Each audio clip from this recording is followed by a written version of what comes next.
Halo teman-teman, perkenalkan namaku Ananda Yumatu Syafira. Aku mahasiswa Permata Sakti dari Universitas Negeri Malang. Nah, sekarang aku akan menjelaskan pada kalian tentang materi apa saja yang sudah aku dapat dari mata kuliah politik luar negeri dari Universitas Sulawesi Barat. Simak baik-baik ya. Jadi, politik luar negeri merupakan suatu perangkat nilai, sikap, arah, serta sasaran untuk mempertahankan, mengamankan, dan memajukan kepentingan nasional berdasarkan kekuatan nasional. Nah, dari kekuatan nasional tersebut, negara pastinya memiliki strategi yang dibuat oleh para pengambil keputusan. Nah, jadi itu adalah pengertian dari politik luar negeri. Kemudian, aktor yang mengambil atau yang memutuskan kebijakan luar negeri, yang pertama yakni presiden, kemudian yang kedua perdana menteri, yang ketiga raja atau sultan, dan yang keempat politik biro. Kemudian, batasan dari politik luar negeri yakni tindakan suatu negara dalam mencapai kepentingan nasionalnya terhadap lingkungan eksternal berdasarkan kekuatan nasional atau berdasarkan pada dinamika politik dalam negerinya. Nah, setelah ini akan saya jelaskan tentang apa sih itu kepentingan nasional dan kekuatan nasional. Lanjut. Politik luar negeri berdasarkan pada dua elemen penting. Yang pertama yakni kepentingan nasional dan yang kedua yakni kekuatan nasional. Kepentingan nasional suatu negara bangsa timbul akibat terbatasnya kekuatan nasional atau sumber daya nasional, sehingga negara bangsa yang bersangkutan merasa perlu untuk mencari pemenuh kepentingan nasional hingga keluar batas-batas negaranya.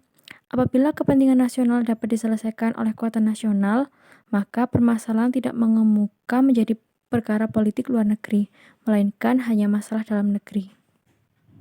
Jadi, bentuk-bentuk dari kepentingan nasional itu yakni mempertahankan kelangsungan hidup, lalu kemerdekaan dan kedaulatan negara, kemudian keamanan militer, politik, dan ekonomi.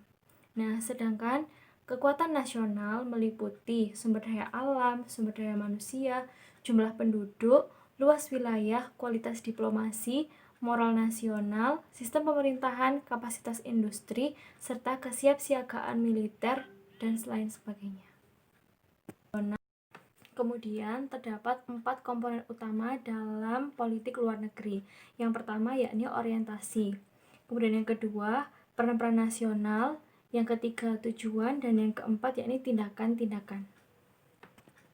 4 komponen utama dalam politik luar negeri. Yang pertama yakni orientasi. Nah, orientasi ini dibagi menjadi 3, yakni isolasi, netralitas, serta koalisi atau aliansi. Kemudian yang kedua yakni peran nasional. Peran nasional terdiri dari komitmen atau aturan atau tindakan yang sesuai dengan negara. Yang ketiga yakni tujuan. Dalam tujuan ini terdapat nilai-nilai atau kepentingan inti atau kepentingan vital atau yang disebut dengan kepentingan jangka pendek, kepentingan menengah, dan kepentingan jangka panjang. Dan yang terakhir yakni tindakan. Dalam tindakan ini tidak bersifat permanen dan dapat berubah-ubah. Nah, jadi itulah materi-materi yang sudah saya dapatkan selama pembelajaran mata kuliah politik luar negeri. Terima kasih teman-teman karena sudah menyimak video dari saya. Kurang lebihnya mohon maaf. Wassalamualaikum warahmatullahi wabarakatuh.